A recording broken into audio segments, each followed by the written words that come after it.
तो चलिए बच्चों, पिछली क्लास में अपन ने देखा था जब चार्ज पार्टिकल मैग्नेटिक फील्ड में एंटर कर रहा था कैसा, मैग्नेटिक फील्ड के परपेंडिकुलर। अब ये अपन फोर्थ केस देखते हैं। इस केस में चार्ज पार्टिकल एंटर कर रहा है मैग्नेटिक फील्ड में एट एनी एंगल। तो इस कंडीशन में अपन देखते हैं क्या होता है। तो यदि मान लीजिए सपोज ये है मैग्नेटिक फील्ड और इसमें चार्ज पार्टिकल इस तरीके से एंटर कर रहा है, ये मैग्नेटिक फील्ड का डायरेक्शन है और ये डायरेक्शन है चार्ज पार्टिकल के एंटर करने का, मतलब उसकी वेलोसिटी का, और इसी डायरेक्शन में चार्ज पार्टिकल ये मूव कर रहा है क्यू, मैग्नेटिक फील्ड से थीटा एंगल बनाकर। तो आपको दिखाई दे रहा है यहाँ पर वेलोसिटी जो है उसको आप रिजॉल्व कर सकते हो। तो वेलोसिटी का ये कंपोनेंट जो एंगल बना रहा है ये होगा v cos थीटा, और सेकंड कंपोनेंट इस कंपोनेंट के परपेंडिकुलर होगा जिसको आप बोलोगे v sin थीटा। अब इसमें आपको क्लियर है कि यहाँ पर v cos थीटा ये तो पैरेलल है मैग्नेटिक फील्ड के, जबकि v sin थीटा ये परपेंडिकुलर है मैग्नेटिक फील्ड। अब आप v को भूल जाइए क्योंकि आपने इसको रिजॉल्व कर लिया इसके कंपोनेंट्स में। हॉरिजॉन्टल कंपोनेंट जो है वो है along the direction of magnetic field, और दूसरा v sin थीटा जो है वो परपेंडिकुलर है मैग्नेटिक फील्ड। आपको क्लियर था, पिछले लेक्चर में मैंने बताया था जब आपने फॉर्मूला देखा था F equal to q into v into B into sine theta, तब मैंने बताया था यदि थीटा ज़ीरो है तो फोर्स की वैल्यू ज़ीरो होगी, क्योंकि साइन ज़ीरो हो जाएगा ना, साइन ज़ीरो ज़ीरो होता है तो फोर्स ज़ीरो हो जाएगा। और इसका मतलब ये था कि चार्ज पार्टिकल कैसा एंटर कर रहा है मैग्नेटिक फील्ड के डायरेक्शन में, तब उसके ऊपर लॉरेंट फोर्स नहीं लगता, कोई फोर्स नहीं लगेगा। अब वो भले ही चार्ज पार्टिकल जो है वो एंटर कर रहा है, मूव कर रहा है, मोशन कर रहा है, लेकिन चूंकि वो मोशन कर रहा है along the direction of magnetic field, इसलिए उस पर फोर्स नहीं लगेगा। लेकिन सेकेंड केस आपने देखा था जिसमें थीटा 90 था, और आपको मालूम था जब थीटा 90 था वो मैग्नेटिक फील्ड के परपेंडिकुलर इंटर कर रहा था, उसमें आपने इस तरीके से पूरा केसेस देखे थे। ये मैग्नेटिक फील्ड थी और इसमें जब चार्ज पार्टिकल इंटर कर रहा था तो आपने देखा था वो सर्कुलर पाथ पर रिवॉल्व करने लगा था। तो अब अभी भी तो यही चीज़ हो रही है। ये जो कंपोनेंट है v cos थीटा ये कैसा है, along the direction of magnetic field, तो इसकी वजह से तो फोर्स नहीं लगेगा। चार्ज पार्टिकल मूव करेगा करता रहेगा, फोर्स नहीं लग रहा है। जब फोर्स नहीं होता तो एक्सेलरेशन नहीं होता, एक्सेलरेशन ना हो तो वेलोसिटी इंक्रीज नहीं होगी। तो इसका मतलब v cos थीटा के कारण वो फॉरवर्ड मैग्नेटिक फील्ड के डायरेक्शन में मूव करेगा। लेकिन ये जो v sin थीटा है, चूंकि ये परपेंडिकुलर है मैग्नेटिक फील्ड के, इसलिए ये क्या करेगा, इस चार्ज पार्टिकल को रिवॉल्व करवाएगा मैग्नेटिक फील्ड में सर्कुलर पाथ पर। इसका मतलब चार्ज पार्टिकल का मोशन कैसा होगा, तो सिंपल सी बात है, ये है मैग्नेटिक फील्ड। अब चार्ज पार्टिकल का मोशन ऐसा होगा, ऐसा ऐसा, इसको बोलते हैं हेलिकल पाथ। सर्कुलर भी होगा और मैग्नेटिक फील्ड के डायरेक्शन में मूव भी करेगा, फॉरवर्ड भी जाएगा, रिवॉल्व भी करेगा और फॉरवर्ड मूव भी करेगा। फॉरवर्ड जो मूव कर रहा है वो इस कंपोनेंट की वजह से, रिवॉल्व कर रहा है वो इसकी वजह से। तो अब ये ऐसा होगा, और वन रिवॉल्यूशन में ये जितना डिस्टेंस ट्रेवल करता है उस डिस्टेंस को बोलते हैं पिच। तो बच्चों, जब मैग्नेटिक फील्ड से कुछ एंगल बनाकर चार्ज पार्टिकल एंटर करता है तो उस कंडीशन में पहली बात तो ये हो गई कि उस चार्ज पार्टिकल का जो पाथ होगा वो हेलिकल होगा, जैसा स्प्रिंग का शेप है उस तरीके से होगा, सर्कुलर भी करेगा और साथ में आगे फॉरवर्ड रिवॉल्व भी करता है। फिर सेकंड जो मैं आपको बता रहा हूँ, ये जो हॉरिजॉन्टल डिस्टेंस वो ट्रैवल कर रहा है वन रिवॉल्यूशन में, उसको अपन बोल रहे हैं pitch. What is P? This is called pitch, distance travelled by charge particle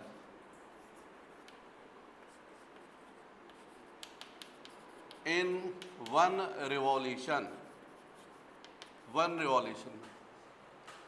revolution में जितना डिस्टेंस ट्रेवल करेगा उसको बोलेंगे पिच।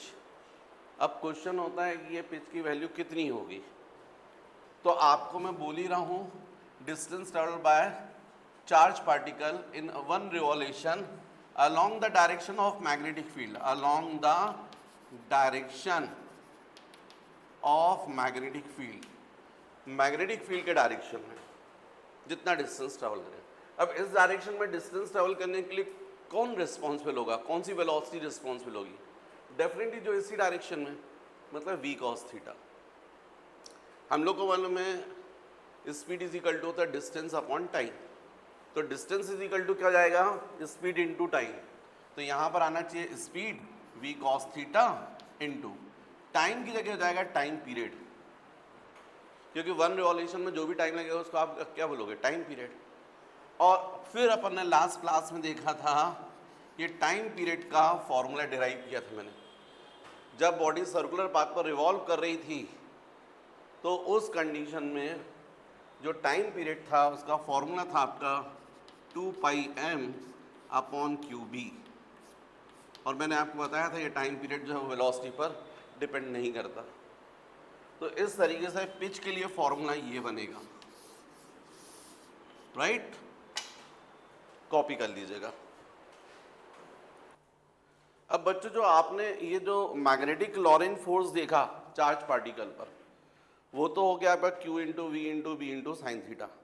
लेकिन यदि मान लीजिए कोई चार्ज पार्टिकल साथ ही साथ इलेक्ट्रिक फील्ड भी है और यदि उसमें भी इंटर कर रहा है, मतलब दोनों वर्क करें, इलेक्ट्रिक फील्ड भी और मैग्नेटिक फील्ड भी, तो स्वाभाविक है कि चार्ज पार्टिकल पर इलेक्ट्रिक फोर्स भी लगेगा। तो उस कंडीशन में ये दोनों का जो समेशन है, इलेक्ट्रिक फोर्स और मैग्नेटिक फोर्स, इसके समेशन को अपन बोलते हैं लॉरेंट फोर्स। ये मैग्नेटिक लॉरेंट फोर्स है और ये है इलेक्ट्रिक फोर्स, इन दोनों के समेशन को लॉरेंट फोर्स। ये मैग्नेटिक लॉरेंट फोर्स मतलब यहाँ पर हो जाएगा Q इंटू ऑफ E और यहाँ पर हो जाएगा Q into v into B. यदि मान लीजिए सपोज चार्ज पार्टिकल कैसा इंटर कर रहा है, परपेंडिकुलर, मतलब मान लीजिए इस तरीके से ऐसा ये मैग्नेटिक फील्ड है, मतलब मैग्नेटिक फील्ड कैसी है, below the lines of the paper, below the plane of the paper, और इस डायरेक्शन में मान लीजिए सपोज ऐसी इलेक्ट्रिक फील्ड है। अब इसमें मतलब दोनों एक दूसरे के परपेंडिकुलर, उसमें चार्ज पार्टिकल जब इंटर करेगा तो उस पर दोनों फोर्स लगेंगे, इलेक्ट्रिक फोर्स भी और मैग्नेटिक लॉरेंट फोर्स भी, और इनके सम को अपन बोलते हैं लॉरेंट फोर्स। तो फिर यहाँ पर इस कंडीशन में लॉरेंट फोर्स जो होगा वो ये होगा, तो इसको भी आपको ध्यान रखना चाहिए। अब ये लॉरेंट फोर्स केवल ऐसा नहीं है कि केवल कोई चार्ज पार्टिकल मैग्नेटिक फील्ड में इंटर कर रहा उसी पर लगता है। मैग्नेटिक लॉरेंट फोर्स जो है, यदि कोई करंट कैरिंग कंडक्टर है मैग्नेटिक फील्ड में तो उस पर भी लगता है। क्योंकि देखिए जब आपने रूल्स देखे थे ना डायरेक्शन ऑफ लॉरेंट फोर्स के, तो उस वक्त मैंने आपको बताया भी था कि यदि कोई चार्ज पार्टिकल इंटर करता है मैग्नेटिक फील्ड में या कोई करंट कैरिंग कंडक्टर है मैग्नेटिक फील्ड में, दोनों पर मैग्नेटिक लॉरेंट फोर्स लगता है। तो नेक्स्ट अपन को आप वही देखना है, यदि कोई मान लीजिए करंट कैरिंग कंडक्टर है मैग्नेटिक फील्ड में तो उस पर लगने वाला लॉरेंट फोर्स कितना होगा। तो अब अपन बोल रहे हैं magnetic Lorentz force on current carrying conductor, magnetic Lorentz force on current carrying conductor, magnetic lorentz force on current carrying conductor placed in magnetic field। यदि कोई करंट कैरिंग कंडक्टर है मैग्नेटिक फील्ड में तो उस पर लॉरेंट फोर्स, तो ये होता है बच्चों, यदि मान लीजिए ये है मैग्नेटिक फील्ड, अब ये मैग्नेटिक फील्ड जब मतलब ऐसा बना रहा हूँ तो क्या बना रहा हूँ, मैग्नेटिक लाइंस ऑफ फोर्स बना रहा हूँ मैं, मतलब डेफिनेटली यहाँ पर मैग्नेट का क्या रखा हुआ है, नॉर्थ पोल, और यहाँ क्या रखा है, साउथ पोल, और इसमें मान लीजिए कंडक्टर है, वायर है जिसमें से करंट फ्लो कर रहा है, और जो मैग्नेटिक फील्ड में इसका पोर्शन है वो उसकी लेंथ है L।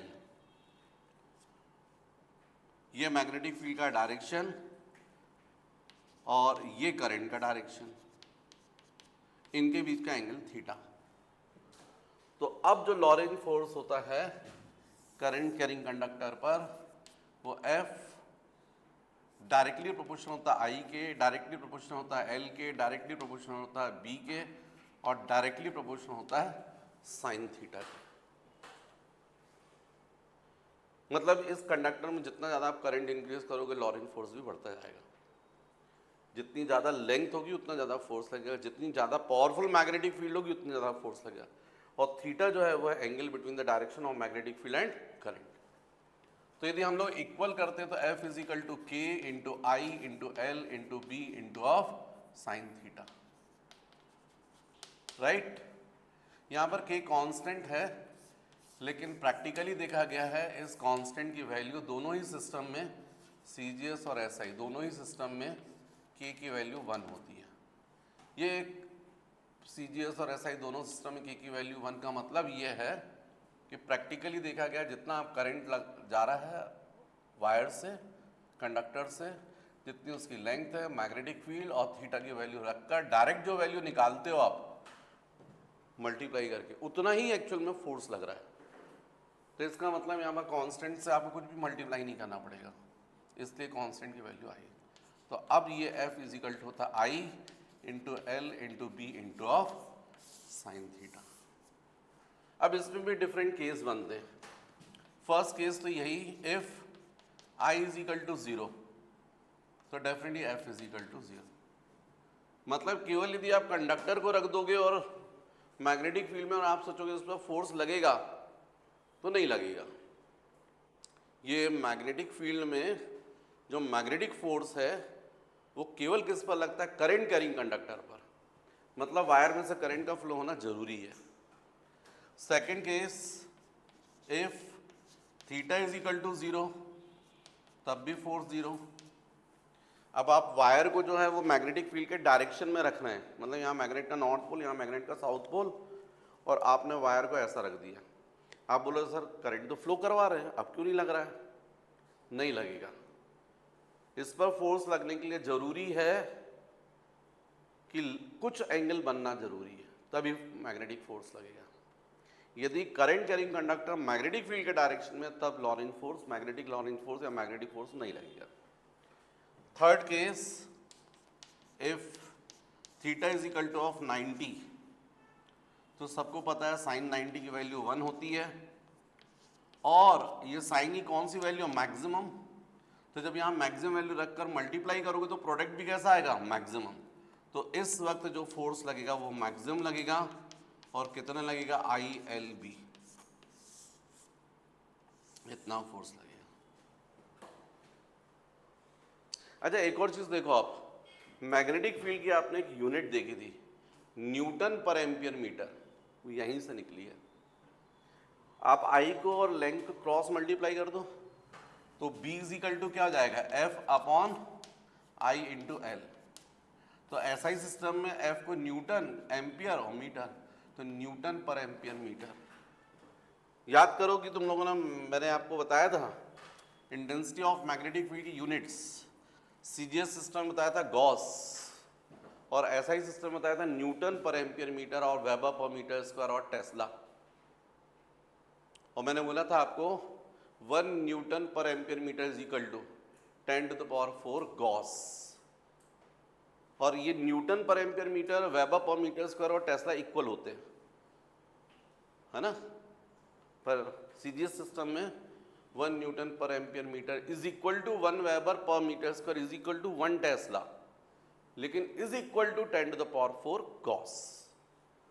तो वो जो यूनिट आपने देखी थी न्यूटन पर एम्पियर मीटर, वो इसी फॉर्मूले से निकली हुई है, राइट। ठीक है, कॉपी कर लीजिएगा आप लोग। तो नेक्स्ट बच्चों अपन को देखना चाहिए force between two parallel current carrying conductors. अब यदि मैंने ये हेडिंग दी आपको, तो यदि मान लीजिए ऐसे वायर्स हैं, एक ये वायर है और इसी के ठीक पैरेलल एक और वायर है, और इस वायर में से करंट I1 और इसमें से सपोज I2, दोनों वायर में से करंट फ्लो कर रहा है, दोनों पैरेलल हैं, और दोनों वायर में से जो करंट है वो सेम डायरेक्शन में जा रहा है, और दोनों वायर्स के बीच का डिस्टेंस सपोज R है। अब मेरा आपसे क्वेश्चन है, क्या इन वायर्स पर फोर्स लगेगा? पैरेलल वायर्स हैं, यदि इनमें से करंट फ्लो कर रहा है दोनों सेम डायरेक्शन में, तो क्या इन पर फोर्स लगेगा? और यदि लगेगा तो कौन सा फोर्स लगेगा? तो आपका आंसर होना चाहिए कि दोनों वायर पर फोर्स लगेगा, और जो फोर्स लगेगा उसको हम मैग्नेटिक फोर्स बोलेंगे या फिर मैग्नेटिक लॉरिंग फोर्स बोलेंगे। क्यों लगेगा? क्योंकि आप जरा देखो, फर्स्ट वायर में से यदि करंट फ्लो कर रहा है तो उसकी वजह से यहां पर मैग्नेटिक फील्ड डेवलप हो रही है। ऐसा ही इस वायर में से करंट फ्लो हो रहा है तो इसके कारण यहां मैग्नेटिक फील्ड डेवलप हो रही है। दोनों वायर्स जो हैं वो एक्चुअली में मैग्नेटिक फील्ड में हैं।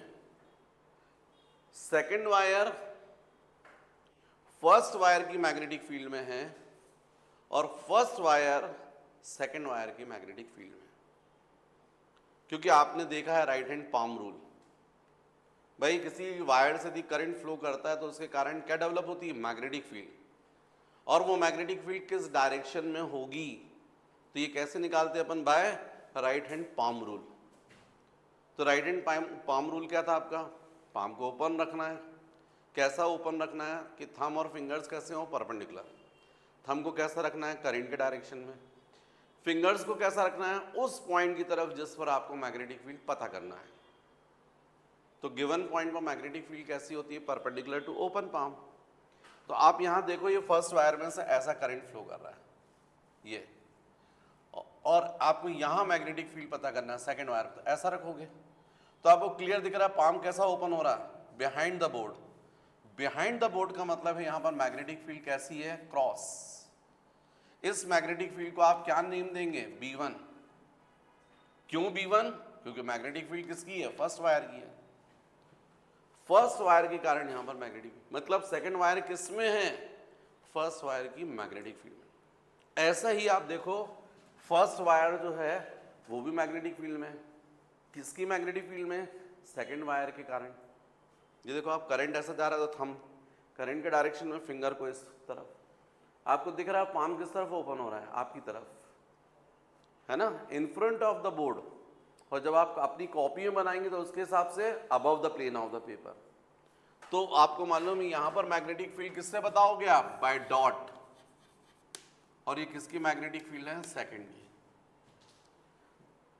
तो स्वाभाविक है कि यदि कोई वायर मैग्नेटिक फील्ड में है, current carrying conductor magnetic field में है, तो उस पर क्या लगेगा? Lorentz force. और लॉरेंज फोर्स का डायरेक्शन पता करने के लिए भी मैंने दो रूल बताए। एक तो यही बताया था, राइट हैंड पाम रूल, और दूसरा फ्लेमिंग्स लेफ्ट हैंड रूल। आप दोनों में से किसी भी रूल से निकाल कर देखिए, आपको फोर्स पता चल जाएगा। मान लीजिए आप पाम रूल यूज़ करते हैं, तो राइट हैंड पाम रूल के हिसाब से आपको पता है कि आपको थंब कैसा रखना है? करंट के डायरेक्शन में। करंट कैरिंग कंडक्टर जो है वायर, उस पर जो करंट फ्लो कर रहा है उसके डायरेक्शन में।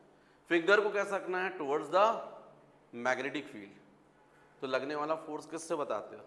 ओपन पाम के परपेंडिकुलर। तो आपको दिख रहा है यहाँ पर देखो, फिंगर्स जो है ऐसे रखोगे इनवर्ड्स मैग्नेटिक फील्ड के डायरेक्शन, थंब को करंट के डायरेक्शन में। पाम देखो कैसा ओपन रहा है? Towards first wire. मतलब इस पर जो फोर्स लगेगा वो ऐसा लगेगा, ऐसा, टुवर्ड्स फर्स्ट वायर। इसको आप नेम दे दीजिए F2, force on second wire. अच्छा, इससे भी निकाल के देख लो आप, सेम आएगा। फ्लेमिंग्स लेफ्ट हैंड रूल में क्या है आपका? थंब, फोर फिंगर और सेंटर फिंगर को परपेंडिकुलर रखना है। थंब क्या शो करेगा? A, फोर फिंगर B, और ये C। B मतलब मैग्नेटिक फील्ड और C मतलब करंट, और ये क्या बताता है? Thumb, force. चढ़ाते हो ना, फोर्स। तो ऐसा। तो अब देखो, ये मैग्नेटिक फील्ड ऐसी आ गई फोर फिंगर के डायरेक्शन, और सेंटर फिंगर करंट ऐसा। देखो थंब इस तरफ है, फोर्स इस तरफ। ऐसे इस पर देखो आप, यहाँ के केस में कैसा आएगा? यहाँ के केस में मैग्नेटिक फील्ड के लिए आपको ऐसा रखना पड़ेगा, राइट हैंड पाम रूल। तो आपको ये मैग्नेटिक फील्ड ऐसा और करंट अपवर्ड आ रहा था ऐसा, पाम की तरफ ओपन हो रही टुवर्ड सेकंड वायर, मतलब इस पर जो फोर्स लगेगा वो ऐसा लगेगा। फर्स्ट वायर पर फोर्स लगेगा टुवर्ड्स सेकंड वायर और सेकंड वायर पर फोर्स लगेगा टुवर्ड्स फर्स्ट वायर, चाहे आप राइट हैंड पाम रूल से पता करें चाहे फ्लेमिंग्स लेफ्ट हैंड। मतलब इन दोनों वायर्स के बीच में इसका मतलब सही मायने में तो ऐसा अट्रैक्शन हो जाएगा। और ये पूछा गया क्वेश्चन है, जब सेम डायरेक्शन में करंट तो कैसा पाथ ऐसा होगा, जब करंट I1 और I2। अब अपना क्वेश्चन है कि फोर्स कितना लगेगा, चाहे फर्स्ट वायर पर या सेकंड वायर पर। चलिए ठीक है, फर्स्ट वायर पर जो फोर्स लग रहा है उसको निकालते हैं। तो force on first wire, force on first wire, तो उसको तो आप F1 बोल रहे हैं। फॉर्मूले के हिसाब से आपको मालूम है ILB साइन थीटा होगा, क्योंकि लॉरेंट फोर्स ही तो लग रहा है, मैग्नेटिक लॉरेंट फोर्स। यहाँ पर I क्या होना चाहिए, करंट थ्रू द कंडक्टर। तो फर्स्ट कंडक्टर में से कितना करंट फ्लो कर रहा है, I1। L हो गया लेंथ, इसकी लेंथ L, तो L हो जाएगा, L की जगह L1 कर दीजिए। चलिए, length of first wire. B magnetic field, ये तो B2 करना पड़ेगा। किसकी मैग्नेटिक फील्ड, सेकंड वायर की, उसी में तो है ये। और थीटा मैंने 90 इसलिए लिया, दिख रहा है आपको। मैग्नेटिक फील्ड कैसी है, करंट के फ्लो होने के परपेंडिकुलर, ऐसी मैग्नेटिक फील्ड है और करंट ऐसा है, दोनों एक दूसरे के परपेंडिकुलर है, तो थीटा 90। अब साइन 90 तो आपको मालूम 1 होता है, तो F1। और अच्छा, ये B2 कितना होगा, B2। ये प्रॉब्लम कर गया, क्योंकि एक्चुअली में क्या हो रहा है कि जब करंट कैरिंग कंडक्टर है, अभी जैसे था आप लोग को अभी तक, पहले बायो-सेवर्ट लॉ से ही किसी लॉन्ग वायर के कारण r डिस्टेंस पर हम क्या निकाल देते हैं, मैग्नेटिक फील्ड।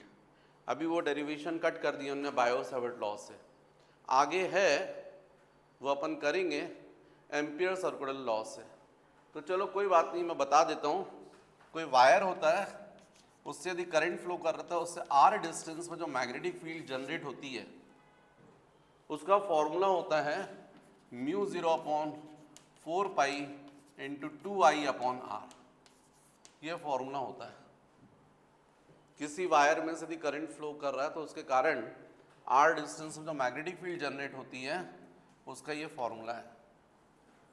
हमको मालूम है यहाँ पर B2 क्या है, सेकंड वायर में से जो करंट फ्लो कर रहा है उसके कारण मैग्नेटिक फील्ड, तो यहाँ पर I क्या आएगा, I2 आ जाएगा। और R तो है ही, डिस्टेंस यहाँ से R है। अब इस B2 की वैल्यू को यहाँ पर सब्स्टिट्यूट कर दीजिए, तो F1 = I1 L1 μ0/4π × 2I2/r, या फिर F1/L1 = L1 को मैंने क्रॉस मल्टी, अभी चलिए थोड़ी देर बात कर देंगे, F1 ही लिख रहने दीजिए। यहाँ पर अपन इसको लिख सकते हैं μ0/4π, फिर 2 I1 I2/r into of L1। ये जो फर्स्ट वायर है उसकी फुल लेंथ पर इतना फोर्स लगेगा, फर्स्ट वायर की फुल लेंथ पर इतना फोर्स लगेगा। कितनी लेंथ पर, पूरी L1 लेंथ पर। L1 लेंथ पर लगने वाला फोर्स क्या है, F1। और यूनिट लेंथ पर मतलब F1/L1, या तो L1 की वैल्यू 1 ना कर दीजिए, या फिर L1 को क्रॉस मल्टीप्लाई कर देंगे तो भी वही कहलाएगा, force per unit length. μ0/4π × 2I1 I2/r। ये क्या लिखा हुआ है, force per unit length. Full length पर जो फोर्स लगेगा वो ऊपर वाला फॉर्मूला F1, लेकिन इसकी यूनिट लेंथ पर जो फोर्स लगेगा उसका ये वाला फॉर्मूला। ठीक है, तो जैसे ये अपन ने किया है, यदि आप सेकंड वायर पर भी निकाल कर देखेंगे तो सेम ऐसा ही आएगा, सेम यही डेरिवेशन आएगा, क्योंकि राइट हैंड साइड देखिए ना सिमेट्रिकल है, वहाँ भी 2I1 I2/r ही आएगा। I1 मतलब current through the first conductor, I2 current through the second conductor. What is R? Distance between two parallel conductor. तो ये जो क्वांटिटी लिखी है ये क्या लिखी है? Force per unit length, force per unit length. तो ये फॉर्मूला आपको याद करना चाहिए, न्यूमेरिकल्स में काम आएगा। अच्छा एक और बात, ये तो मैंने बता दिया तब, लेकिन यदि यही कंडक्टर्स में से करंट ऐसा फ्लो कर रहा है जस्ट अपोजिट डायरेक्शन में, तब क्या होगा? तब इनके बीच में रिपल्शन लगेगा। इतना ही repulsive force, magnetic force work करेगा, क्योंकि अब मैग्नेटिक फील्ड बदल जाएगी। फर्स्ट वायर के कारण यहां पर मैग्नेटिक फील्ड आपने क्या बताया था? यहां पर देखो आप, क्रॉस करंट ये जा रहा है, फिंगर इस side, cross, palm behind board open हो रही ना, तो क्रॉस, ये फर्स्ट वायर के कारण मैग्नेटिक फील्ड है। और सेकंड वायर के कारण यहां देखो, ये भी क्रॉस, ये करंट हो गया, और ये देखो क्रॉस, मतलब यहां पर भी मैग्नेटिक फील्ड कैसी हो जाएगी? Behind the board. अब दोनों पर आप देख लीजिएगा तो कंडीशन बदल गई है। अब यहां पर देखिए फोर्स कैसा लग रहा है, तो कौन सा रूल यूज करेंगे? Right hand palm rule. Fingers को कैसा रखेंगे? मैग्नेटिक फील्ड के डायरेक्शन, करंट के डायरेक्शन, थंब को करंट के डायरेक्शन। देखो आप, पाम किस तरफ ओपन हो रहा है? इस तरफ, मतलब अब फोर्स ऐसा लगेगा इस पर।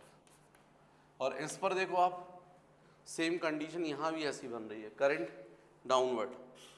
फिंगर्स को आप रखोगे मैग्नेटिक फील्ड में, तो आपको दिख रहा है करंट डाउनवर्ड, और sorry magnetic field behind the board है, तो ऐसा रखोगे ना आप फिंगर्स को, मैग्नेटिक फील्ड ये, मतलब फोर्स इस साइड लगेगा ऐसा। मतलब इन वायर्स के बीच में अब ये ऐसी कंडीशन बनेगी, जब करंट अपोजिट डायरेक्शन में होता है तो रिपल्सिव फोर्स की वजह से ये वायर्स ऐसे होंगे। ये डीसी है, डायरेक्ट करंट, बैटरी करंट के कारण।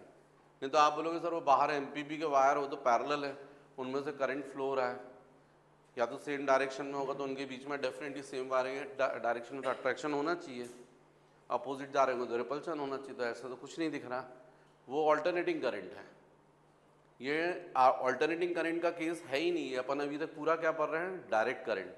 ऑल्टरनेटिंग करंट जो अपने घरों में करंट आ रहे हैं उसकी कैसा नेचर है, वो आपका लास्ट चैप्टर है, वो अपन देखेंगे, वहाँ चीज़ें अलग रहेंगी। वो ऑल्टरनेटिंग करंट क्या होता है, कैसा होता है, पूरा डिटेल में अपन डिस्कस करेंगे। अभी पूरा अपन जो पोर्शन चल रहा है वो डायरेक्ट करंट है, DC, battery current, cell current, उससे रिलेटेड।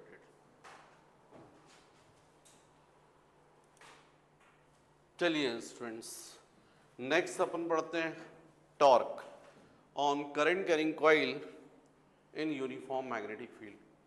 यदि यूनिफॉर्म मैग्नेटिक फील्ड में यदि किसी कॉइल को आप सस्पेंड करते हो तो उस कंडीशन में उस पर फोर्स भी लगता है और फोर्स की वजह से टॉर्क भी लगता है। तो देखिए ये है मान लीजिए मैग्नेट, इसका नॉर्थ पोल, और यहाँ पर मान लीजिए मैग्नेट जिसका साउथ पोल। जब मैंने ऐसा बताया तो आप उससे समझ गए कि इसका मतलब है इस डायरेक्शन में क्या होनी चाहिए? मैग्नेटिक फील्ड यूनिफॉर्म है। और इसमें मान लीजिए इस तरीके से कोई कॉइल को हमने फ्रीली सस्पेंड करके रखा हुआ है, ऐसा ऐसा, ये ऐसा समझ लीजिए, इस तरीके से थ्रेड से बांध दिया, और इसमें से करंट जा रहा है ऐसा, ये ऐसा ऐसा ऐसा ऐसा। तो अब क्वेश्चन उठता है कि इसके ऊपर क्या होगा। तो पहली चीज तो इस पर कौन सी आर्म पर फोर्स लगेंगे, कौन सी आर्म पर फोर्स नहीं लगेंगे, वो सब आप समझ सकते हो। पर अभी फिलहाल इसमें कॉइल को नेम दे रहा हूं मैं ए बी सी डी। तो आपको दिखाई दे रहा है कि ये जो एडी है वायर, ये कॉइल है, कॉइल में मान लीजिए एन टर्न्स हैं, एन एन, क्योंकि जब बोलते हैं एन तो एम भी सुनाई देता कुछ लोगों को, एन।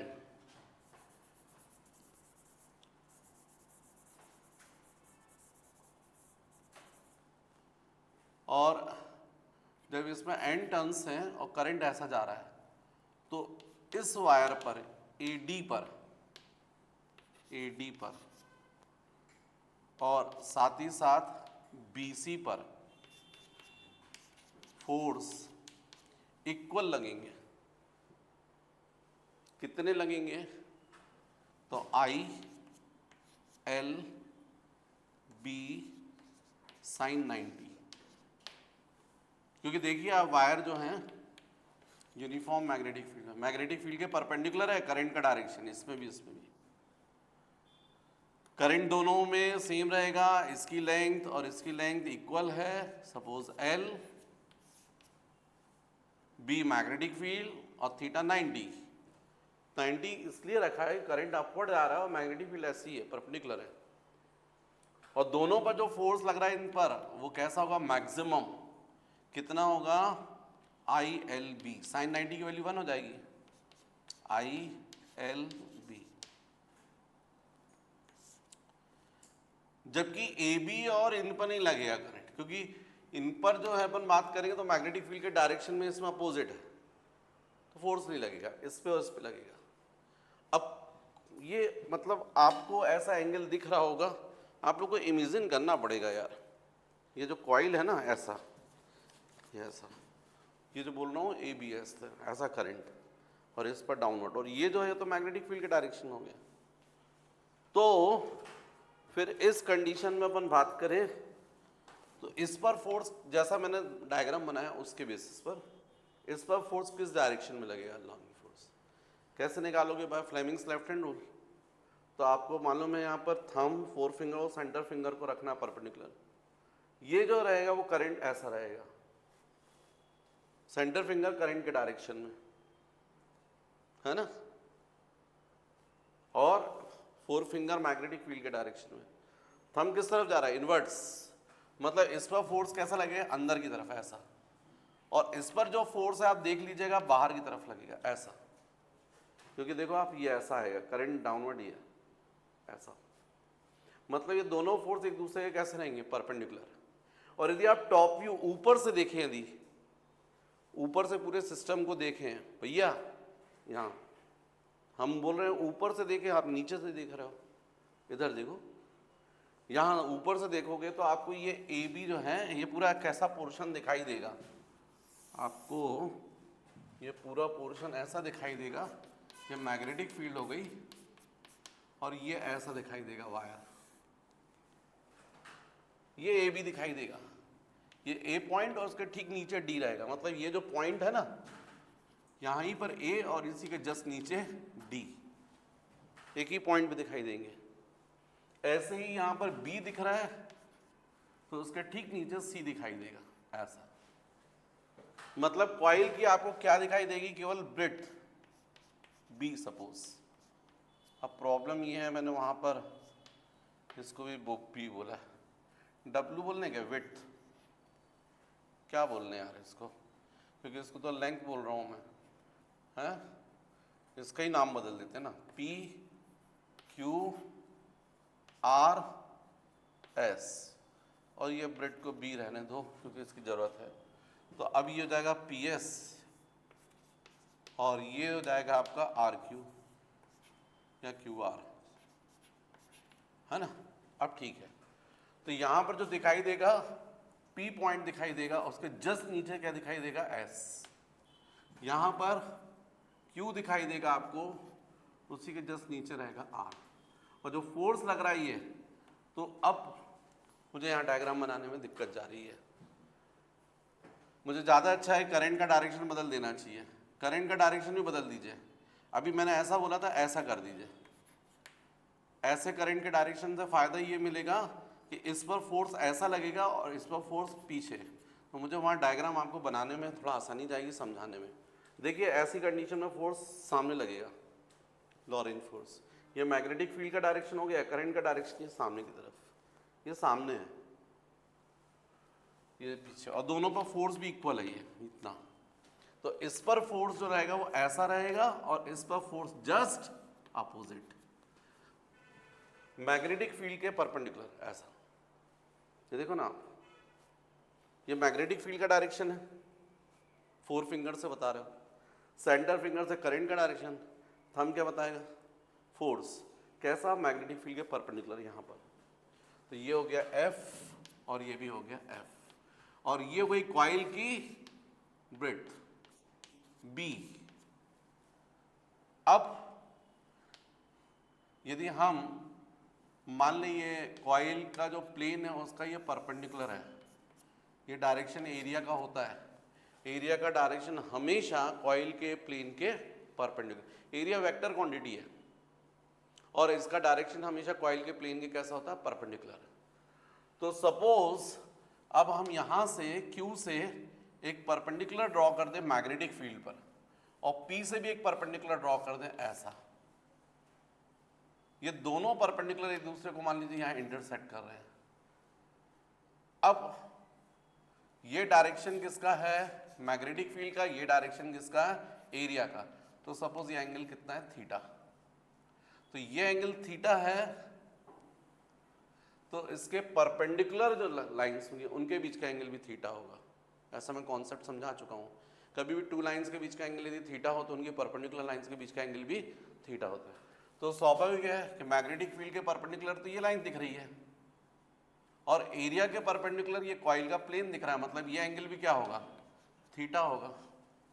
अब ये B ब्रेड्थ है, तो इसका ये वाला कंपोनेंट जो होगा वो कितना होगा? B cos थीटा, और ये कंपोनेंट कितना होगा? B sin थीटा, क्योंकि हमको इसकी जरूरत पड़ रही ना, B sin थीटा। समझिएगा फिर से, ये फोर्स हो गया, ये फोर्स हो गया, ये कॉइल की ब्रेड्थ हो गई, और मैंने बोला इस पॉइंट से एक परपेंडिकुलर ड्रॉ कीजिए मैग्नेटिक फील्ड पर, और इस परपेंडिकुलर पर P से एक परपेंडिकुलर, दोनों एक दूसरे को इंटरसेक्ट करे O।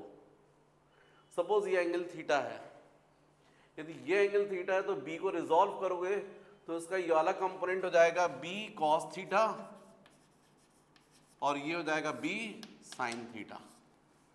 अब यदि मैं पूछूं कॉइल पर टॉर्क लग रहा है, टॉर्क तो कितना होगा? तो आपका टॉर्क का फॉर्मूला क्या होता है? ये दोनों में से कोई भी एक फोर्स ले लीजिए, force into perpendicular distance between the forces. तो ये दोनों फोर्सेस के बीच का परपेंडिकुलर डिस्टेंस कितना दिख रहा है आपको? PO। भाई एक फोर्स ऐसा दिख रहा है, एक फोर्स ऐसा दिख रहा है, इनके बीच का परपेंडिकुलर डिस्टेंस यही होगा ना। तो अब यहां वैल्यू रखोगे तो टॉर्क, इसको टाउ से रिप्रेजेंट करते हैं इस तरीके से। फोर्स हो जाएगा, ये निकाला आपने ILB, तो ILB, और PO की वैल्यू ये दिख रही है आपको B sin थीटा। तो इसका मतलब टॉर्क टाउ की वैल्यू हो जाएगी I into L into B, length into breadth into B into sine theta. अब लेंथ इंटू ब्रेड्थ आपको पता है एरिया होता है, into B into sine theta. ये किस पर टॉर्क लग रहा है? इस कॉइल के एक लूप पर, एक वायर के टर्न पर, और कॉइल में टोटल टर्न्स कितने हैं? N। तो टोटल टॉर्क कितना हो जाएगा? N times, right. तो इसलिए total torque tau is equal to N into I into A into B into sine theta. इतना टॉर्क लगेगा। What is N? Total number of turns in a coil. What is N? Total number of turns in coil. ये wire है, ऐसे wire, एक turn, 2 turn, 3 turn, ऐसे कई N turns. तो इतना टॉर्क वर्क करेगा। यदि मैं क्वेश्चन करूं व्हाट इज थीटा, तो आपको बोलना चाहिए angle between the direction of magnetic field and area of a coil. और एरिया का डायरेक्शन हमेशा कैसा होता है? Perpendicular to plane. और जब भी न्यूमेरिकल्स करोगे तो आप देखने मिलेगा क्वेश्चंस में लिखा रहता है if plane of coil along the direction of magnetic field. अब जब ऐसा सेंटेंस बच्चे सुनते हैं तो तुरंत सोचते हैं कि प्लेन जो है वो मैग्नेटिक फील्ड के डायरेक्शन में, मतलब थीटा 0 होगा। नहीं भैया, इस वक्त थीटा 90 हो गया, क्योंकि आप देखो ना, यदि मान लीजिए यहाँ पर मैग्नेट का नॉर्थ पोल है, यहाँ साउथ पोल है, मैग्नेटिक लाइंस ऑफ फोर्स ऐसी जा रही है, कॉइल ऐसी है, कॉइल का प्लेन कैसा हो गया, मैग्नेटिक फील्ड के डायरेक्शन, तो एरिया का डायरेक्शन तो ऐसा होगा ना। मैंने बोला ना एरिया वेक्टर क्वांटिटी, इसका डायरेक्शन हमेशा परपेंडिकुलर टू प्लेन होता है। ये डायरेक्शन ये हो गया, मैग्नेटिक फील्ड ऐसी होगी, तो थीटा कितना हो गया 90। तो जब ऐसा क्वेश्चन रहेगा, क्वेश्चन में ऐसा रहेगा, if plane of coil is parallel to magnetic field, parallel to magnetic field, तो उस कंडीशन में थीटा कितना लेना है आपको 90, और इस वक्त साइन 90 कितना होगा 1, तो टॉर्क कैसा लगेगा मैक्सिमम, और कितना लगेगा N into I into A into B. यदि टॉर्क मैक्सिमम रहेगा तो कॉइल फास्ट रोटेट करेगी, मतलब कॉइल को यदि आप रोटेट करना चाहते हो तो हमेशा कॉइल का प्लेन कैसा होना चाहिए, मैग्नेटिक फील्ड के पैरेलल। तो मतलब फिर आप चाहते हो कि यदि कॉइल को रोटेट करें तो हमेशा प्लेन कैसे रहेगा, हाँ कैसे रहेगा ये अब देखते हैं, करते हैं, उसको किस तरीके से किया जाता बताते हैं। पर यदि इसी कॉइल का plane, if plane of coil is perpendicular to magnetic field, तो उस कंडीशन में थीटा जो होगा वो 0 हो जाएगा, और साइन 0 कितना होता है 0, इसलिए टॉर्क की वैल्यू क्या होगी 0, और टॉर्क नहीं रहेगा तो कॉइल रोटेट नहीं करेगी। मतलब यदि ये मैग्नेटिक फील्ड बता रहा हूँ, यहाँ मैग्नेट का नॉर्थ पोल, यहाँ साउथ पोल, बार बार मैं इसलिए यूज़ कर रहा हूँ, ऐसा, अब प्लेन ऐसा है, तो इस कंडीशन में एरिया का डायरेक्शन कैसा रहेगा, देखो ये एरिया, और यही डायरेक्शन किसका हो गया मैग्नेटिक फील्ड, इस वक्त बिल्कुल भी टॉर्क नहीं लगेगा, रोटेट नहीं करेगी कॉइल। मतलब कॉइल को यदि आप मैग्नेटिक फील्ड में रोटेट करवाना चाहते हो तो हमेशा थीटा कैसा होना चाहिए 90। मतलब 90 कब होगा, जब कॉइल का प्लेन हमेशा कैसा होगा पैरेलल टू मैग्नेटिक फील्ड। तो ये कैसे किया जाता है ये अपन देखते हैं, क्योंकि मेरे पास जगह नहीं है, आप पहले नोट कर लीजिएगा। तो बच्चों अब ये क्वेश्चन उठता है कि फिर यदि अपन टॉर्क चाहते हैं मैक्सिमम लगे, मतलब कॉइल का प्लेन हमेशा मैग्नेटिक फील्ड के कैसा रहना चाहिए पैरेलल, तो क्या किया जाता है, इसके लिए क्या करते हैं, जब कॉइल को रोटेट करना होता है, क्योंकि अभी आप लोग देखोगे, आप लोगों को मूविंग कॉइल गैल्वेनोमीटर वगैरह मैं पढ़ाऊंगा, सिलेबस में भी है, तो यहाँ पर जो मैग्नेट होते हैं वो इस तरीके से ऐसे शेप में लिए जाते हैं, कॉनकेव शेप में, ऐसा कॉनकेव शेप में, ये मैग्नेट का यहाँ पर नॉर्थ पोल, और ऐसा ही यहाँ पर दूसरा जो साउथ पोल है वो ऐसा, ऐसा इस तरीके से लिया जाता है, और इसमें कॉइल को जो है ऐसे रखा जाता है, ये यहाँ से करंट आ रहा है मान लीजिए इस तरीके से। तो हम लोग जो मैग्नेट यूज करते हैं वो शू मैग्नेट यूज करते हैं, और ये क्वेश्चन भी बनता है आपसे कि कॉइल को यदि मैग्नेटिक फील्ड में रोटेट करना है तो जो शू मैग्नेट्स क्यों यूज करते हैं, ताकि मैग्नेटिक फील्ड जो है वो कैसी बन जाए रेडियल। और ये जो कॉइल है इसके अंदर यहाँ पर soft iron core, soft iron core, soft iron core ये रखा जाता है। मतलब सॉफ्ट आयरन का ऐसा स्फीयर है जो है स्फेरिकल शेप में, उसको यहाँ पर रखा जाता है। ये जितना मैंने डायग्राम बनाया इसका टॉप व्यू ऊपर से यदि आप देखोगे तो कैसा दिखेगा, तो वो ऐसा दिखेगा आपको, ये शू मैग्नेट ऐसा, ये नॉर्थ पोल, ये साउथ पोल। ऊपर से टॉप व्यू से देखोगे तो ये कटिंग दिखाई देगी ना, ये और ये कटिंग दिखाई देगी, है ना। और इस कॉइल की यहाँ पर केवल ये विड्थ दिखाई देगी, देखो एक यहाँ ध्यान दो, ये दिखाई देगी, जैसे मैं PQRS नहीं दे रहा था PQ, तो ये ऐसा दिखाई देगा, ऐसा। और ऊपर से देखोगे तो ये स्फीयर पूरा दिखाई देगा, अभी तो सर्कल दिख रहा होगा बोर्ड पर एक्चुअल में स्फीयर, तो यहाँ पर ये पूरा स्फीयर रहेगा, सॉफ्ट आयरन को। ये ऐसा होने से क्या होगा, जो मैग्नेटिक लाइंस ऑफ फोर्स हैं वो एस, देखो यहाँ एन से एस, जब इस पोजीशन में ये है प्लेन, तो ये वाली ऐसी जाएंगी, ये मैग्नेटिक फील्ड ऐसी। मतलब जो कॉइल का प्लेन हो गया वो in magnetic lines of force के लिए कैसा हो गया, पैरेलल हो गया, प्लेन में हो। कॉइल का प्लेन कैसा हो गया, along the direction of magnetic field, तो उसके कारण ये रोटेट होकर ऐसी हो जाएगी कॉइल, क्योंकि टॉर्क लगेगा तो ऐसी हो जाएगी। जैसे ये ऐसी पोजीशन में होगी तो यहाँ वाली जो मैग्नेटिक लाइंस ऑफ फोर्स हैं उनके डायरेक्शन में जाएगा, तो फिर से मैक्सिमम टॉर्क लगेगा, क्योंकि अब कॉइल का प्लेन अभी भी कैसे है, मैग्नेटिक फील्ड के डायरेक्शन में। टॉर्क मैक्सिमम लगेगा तो फिर कॉइल रोटेट होकर ऐसे आ जाएगी। जब ये ऐसी आएगी तो यहाँ वाली जो मैग्नेटिक लाइंस ऑफ फोर्स हैं वो ऐसी चलेंगी। तो जो कॉइल का प्लेन है वो अब इन लाइंस के डायरेक्शन में, मतलब फिर से टॉर्क मैक्सिमम लगेगा।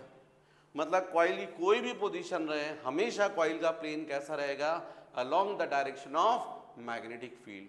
तो ऐसा करने से जो मैग्नेटिक लाइंस ऑफ फोर्स हैं वो सब इस तरीके से हो जाएंगी, और कुल मिलाकर यहाँ पर कॉइल के प्लेन पर हमेशा कॉइल का प्लेन कैसा मेंटेन रहेगा, along the direction of magnetic field, और टॉर्क कैसा लगता रहेगा, मैक्सिमम। इसीलिए अभी अपन देखेंगे मूविंग कॉइल गैल्वेनोमीटर, या कॉइल को रोटेट करना हो कभी भी मैग्नेटिक फील्ड में तो शू मैग्नेट्स यूज किए जाते हैं, और बीच में यहाँ क्या रखा जाता है, सॉफ्ट आयरन कोर, ताकि मैग्नेटिक फील्ड कैसी बन जाए, मैग्नेटिक लाइंस ऑफ फोर्स कैसी बन जाए, रेडियल, और कॉइल का प्लेन हमेशा कैसा रहे, मैग्नेटिक फील्ड के डायरेक्शन में। कॉइल का प्लेन मैग्नेटिक फील्ड के डायरेक्शन में रहेगा, मतलब थीटा कितना हो जाएगा, 90। मैंने अभी समझाया इसके पहले। तो टॉर्क कैसा लगता रहेगा, मैक्सिमम, राइट। तो बच्चों ये भी आप लोग को बना लेना चाहिए। यहाँ पर ये शू मैग्नेट्स मैंने बोला है, या कॉन्केव मैग्नेट, कॉन्केव मैग्नेट, और ये मैंने बताया आपको सॉफ्ट आयरन कोर, जो कि सेंटर में है यहाँ पर। और ये कॉइल का प्लेन तो आप देख ही रहे हो, ये डार्क लाइन से बता रहा हूँ, आपके पास कलर्ड पेन हो तो आप उससे बना लीजिएगा। बाकी देखेंगे बच्चों अपन नेक्स्ट लेक्चर में।